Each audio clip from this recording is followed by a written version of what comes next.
So hello guys, what's up? Welcome back ulit dito sa aking YouTube channel, Beberoxy. At kung bago ka pa dito sa channel ko, huwag mo kalimutang mag-subscribe at pag-hit na rin sa notification bell para rin ma-notify ka sa tuwing meron tayong upload na bagong video. So ngayong araw na to, ay magre-reaction videos naman po tayo nitong kanta ni Jana Rapas. Siguro maraming napapatiktok sa inyo nito guys, itong kantang to. Dahil napakaganda talaga nitong kantang to. Okay, so ang kantang to ay Maria Clara. Yan. At yun, wag na po natin itong patagalin pa. Panoorin na po natin.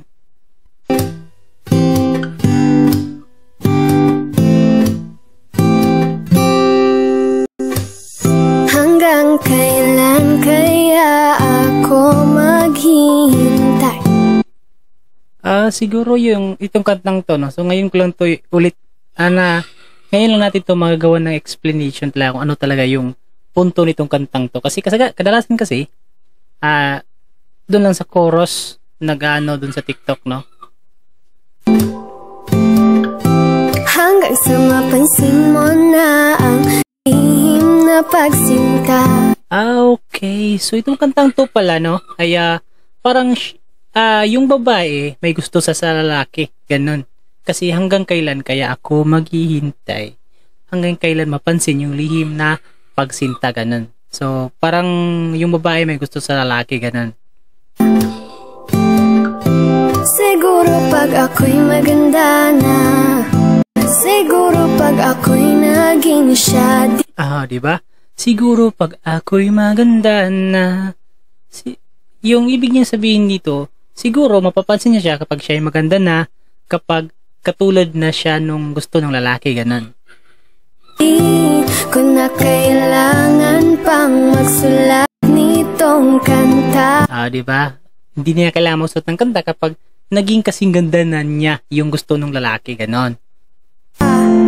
Ngunit, mga tipo mo'y mestiza na chinita.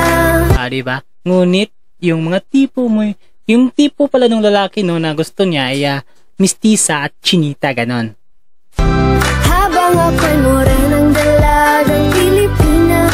Diba? Habang siya naman, simple lang, morena, tsaka dalagang Pilipina, ganon. Tingnan mo naman ako sa mga mata mo, huwag kang kumaripas ng takbo.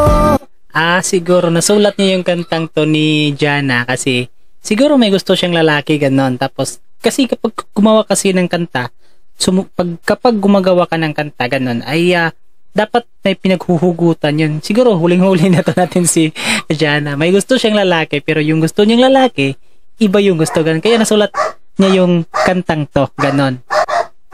Wala na bang pag-asa? Diba? Ako'y iyong makita. Diba? Wala na bang pag-asa na siya daw ay kanyang makita, ganon. Habang buhay na lang bang mag-iisa? Anong kabanatan na? Diba?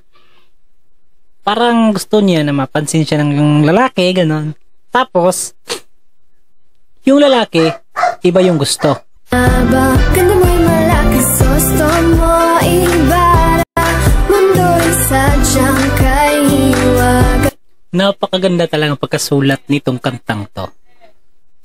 Talagang meron talagang laman yung pagkakasulat, no? Tsaka yung kumakanta guys, napaka simple lang yung boses niya, hindi mataas yung boses niya, pero malinis na malinis. Yun. Puso'y handa na, sila ng storya, malay mo'y ako na ang iyo, Maria Clara. Grabe, no? Napakaganda talagang pagkagawa nitong kantang to. Tsaka may kabuluhan talaga guys, no?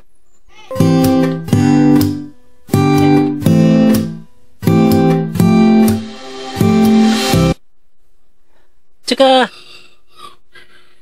talaga naman itong kumakantang to, siguro first time niyang makagawa ng ganito talaga kagandang kanta. Tsaka nag-trending din to guys, itong kantang to.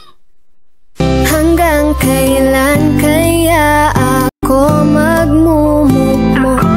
Diba? Hanggang kailan siya magmumukmok, maghihintay, ganon. Parang ganon na. sa aking kwarto, kakaisip sa iyo. Nagmumukmuk siya sa kanyang kwarto, palagi niyang iniisip yung lalaking gusto niya, parang ganun. Bakit ba ayaw mo sa'kin? Di ba? Ayaw niya, yung lalaki hindi talaga siya gusto, kasi yung gusto nga nung lalaki, di ba, ay yung mistisa na chinita. Wala bang kahit konting pagtingin, ba't di na lang kasi ako? Siguro dahil Di ba? Gusto niya sana na yung lalaki makagusto sa kanya, pero yung lalaki mga tipo mo'y mistisa na chinita. ganon, mga tipo niya ay mistisa na chinita. Kapag siya naman, Habang ako'y morenang dalagang Pilipina. di ba? Siguro, yung iba siguro na gumagawa doon sa TikTok, hindi nila na-appreciate yung liriko, tsaka yung laman ng kanta talaga. Tingnan mo naman ako sa mga mata mo, kang kumaripas ng takbo.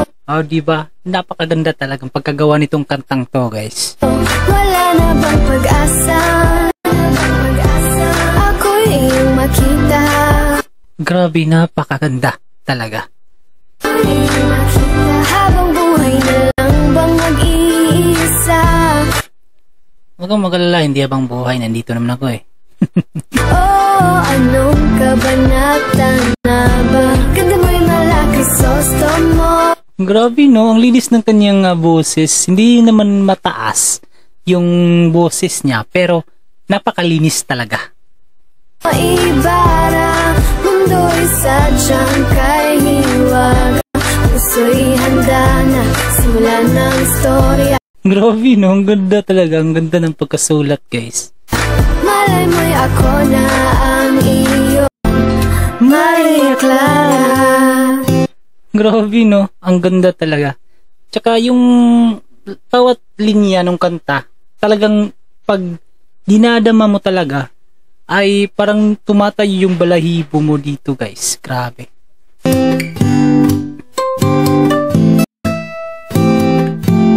Maria Clara.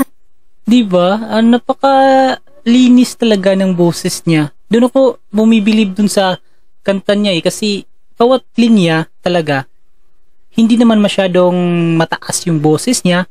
Pero, napakasarap pakinggan.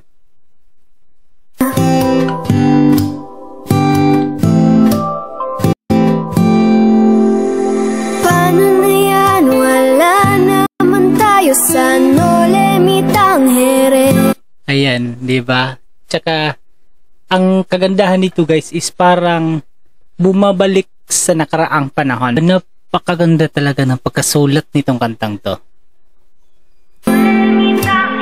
Paano na yan kung ayaw ba rin susuntok na lang sa ere? Diba? So, paano na daw kung ayaw pa rin sa kanya yung lalaki? Parang ganun. Diba? Sana'y mabuhay muli si Jose Rizal para makasulat ng nobela nating dalawa. Diba? Itong kantang to talaga guys, talagang kakaiba talaga. Diba? May makukunan ka talaga na may makukuha ka talaga dito. Kasi bawat liriko niya napakaganda.